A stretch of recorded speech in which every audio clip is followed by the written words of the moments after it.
Renungan Harian Kristen hari ini diberi judul Perayaan 7 Minggu Pentakosta yang diambil dari Imamat pasal yang ke-23 ayat 15 sampai 22. Tuhan bukan hanya menebus dan menyelamatkan umat, tetapi juga memelihara umatnya, seperti yang terungkap dalam setiap perayaan yang dilakukan dengan penuh makna.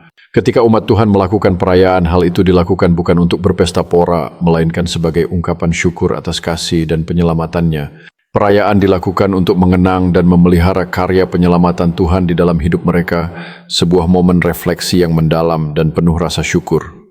Perayaan dalam Nas hari ini dikenal dengan nama Perayaan 7 Minggu atau juga Pentakosta yang menandai pencurahan Roh Kudus kepada para murid. Pada Perayaan 7 Minggu atau Pentakosta, umat berkumpul dengan penuh semangat, siap membawa kurban sajian berupa 2 roti unjukan yang diolah dengan cara yang khusus sebagai persembahan kepada Tuhan. Sebagai bagian dari persembahan tersebut, umat juga harus membawa 7 ekor domba, 1 ekor lembu jantan, dan 2 ekor domba jantan untuk kurban bakaran yang akan dipersembahkan di hadapan Tuhan.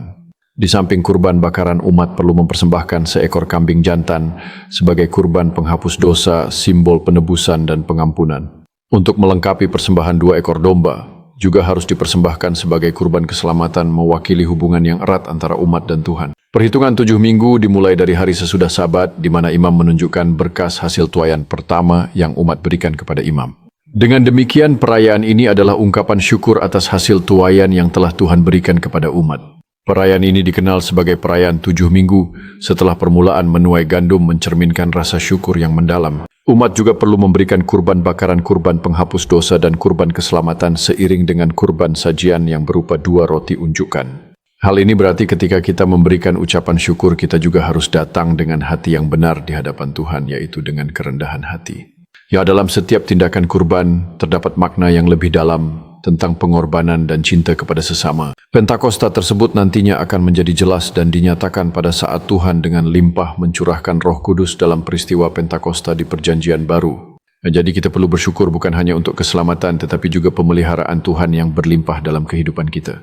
Mari kita belajar untuk senantiasa melihat kelimpahan pemeliharaan Tuhan dalam hidup kita, termasuk ketika kita mengalami kesulitan. Di saat-saat sulit itulah kita seringkali menemukan kekuatan dan penghiburan yang datang dari iman kita. Kita diingatkan bahwa Tuhan senantiasa hadir bahkan ketika kita merasa sendirian dalam perjuangan kita.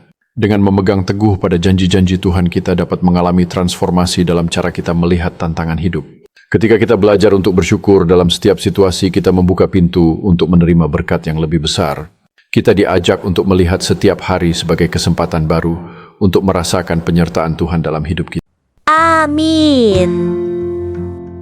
Terima kasih untuk kalian yang sudah menonton dari awal sampai akhir. Jangan lupa subscribe, komen, like, share, dan nyalakan loncengnya biar tidak ketinggalan update renungan hariannya. Tuhan Yesus memberkati kita semua. Amin.